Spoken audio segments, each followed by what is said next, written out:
Hi there, Mystery Baker here.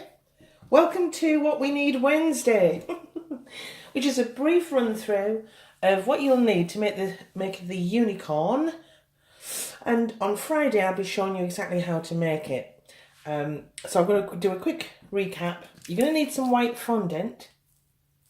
Okay, some white fondant. This is just Tesco's own brand. They've repackaged. It used to be like a vivid blue, and now it's kind of aqua blue. You're going to need a little container with some CMC. You'll also need some CMC for the models because you add it to the fondant, but you also need the CMC because this makes perfect edible glue. You just add 1 part CMC to 30 parts water, and there you go, that's it. And it's really good. Nothing budges. Sorry, I'm a little bit croaky today. Oh, okay. We have talked about these Renshaw multi-packs. You don't have to use them, but I'm just giving you some inspiration, especially for the beginner who's thinking, I don't have all those colour gels. These are ideal. Again, they are vivid. I think they're neon. But if you break a little piece off,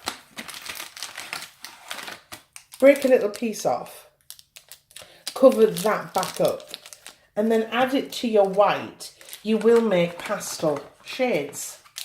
And a little goes a long way, as we know.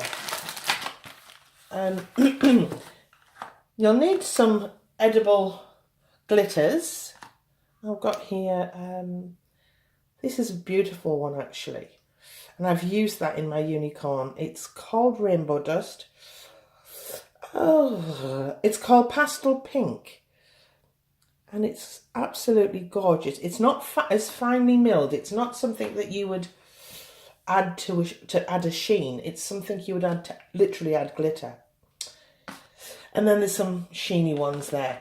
I've also got and used, this is a rosy pink powder, and it's matte.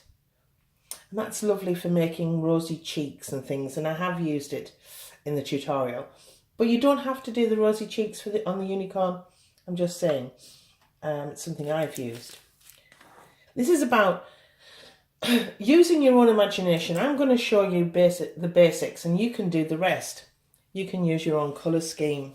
I'm just going to run through how the technique goes and how to make a unicorn. Now, when I say technique, I blagged it.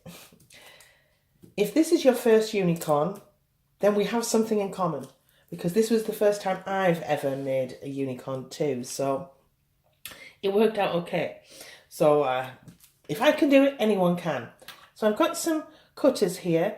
I've got some little flowers, but they were just for accessories and additions, and you can add them to your cake. And I've got a circle cutter, but you can use anything. I've got some brushes. The brushes are for adding the gold. Now, you do need gold. You can use dusts, or you can use edible gold paint. Because I'm doing the hooves and the unicorn's horn gold. But you can make them any colour you wish. If you haven't got gold, use pink, use blue, use lavender, use lemon. You just let this run and make it your own. I've got a ball tool, but that's just to make holes for their eyes and things like that. But a cocktail stick, that's what you can use too. You'll also need something to hold the weight of the head, and I usually put a cocktail stick in, but you can use dried spaghetti. I suppose that would be 100% edible then, wouldn't it? And the great thing about this, before I go, is that what you can actually do is, once you've made a unicorn, as long as you cover it and put it in a cool and dry place, it will last up to a year. Now, whether you want to eat it after a year, but you know, you can make in advance, basically. Now, I'll just show you quickly the topper that we'll be making on Friday. I'll just move these back. Oh, I've got a scribing tool as well. I did use that every now and then. It's a good little tool, this particular one. I love it. It's my most used.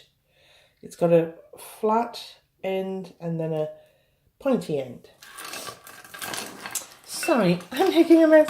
So I'm going to bring in my unicorn that I made. And there you go.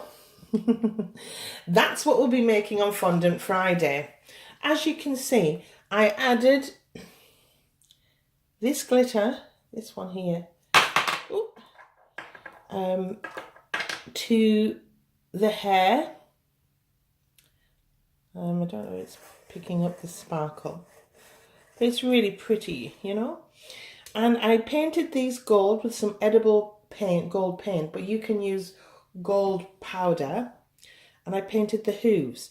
But again, you don't have to. You can make this any colour you want. You can make it all pink. You could then add that lovely glitter to the unicorn's horn and glitter to these. Okay, so use your own imagination. That's what it's all about. And there you have it. So if you like what you see, my beautiful edible, hello there, edible unicorn, that's the equipment you'll need. And on Friday, I'll be uploading the tutorial on how to actually make this. So in essence, you can gather the equipment you'll need today and then in essence, follow me on Friday and create it with me. And I love that thought. I love that idea. Thanks for watching. Next week, next Wednesday, I'll be uploading what you need for my next tutorial that will be uploaded on the Friday. And we're going to be making Valentine's Day cupcake toppers. So I hope you like that thought. I'm going to make all the toppers in advance. And then show you how I made some of the elements to them. And, you know, the colours I'm kind of going for are kind of white, pink, red, a little bit of black, who knows. So with that thought, I better go because I've got things to do. Thanks for your time. Thanks for watching. Thanks for subscribing. I love all of you. Your comments are wonderful. I'm glad I'm inspiring you to get in that kitchen and start creating. Bye.